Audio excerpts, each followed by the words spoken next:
பரமசிவன் கழுத்தில் இருந்து பாம்பு கேட்டது, கருடா சௌக்கியமா? பரமசிவன் கழுத்தில் இருந்து பாம்பு கேட்டது, கருடா சௌக்கியமா? யாரும் இருக்கும் இடத்தில் இருந்து கொண்டால் எல்லாம் சௌக்கியமே, கருடன் சொன்னது அதில் அர்த்தம் உள்ளது.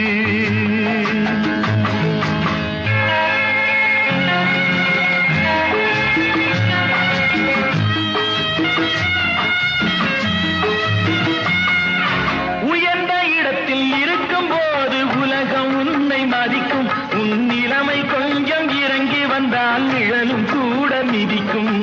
உயர்ந்த இடத்தில் இருக்கும் போது உலகம் உன்னை மதிக்கும், உன் நிலைமை கொஞ்சம் இறங்கி வந்தால் நிழலும் கூட மிதிக்கும். மதியாதார் தலைவா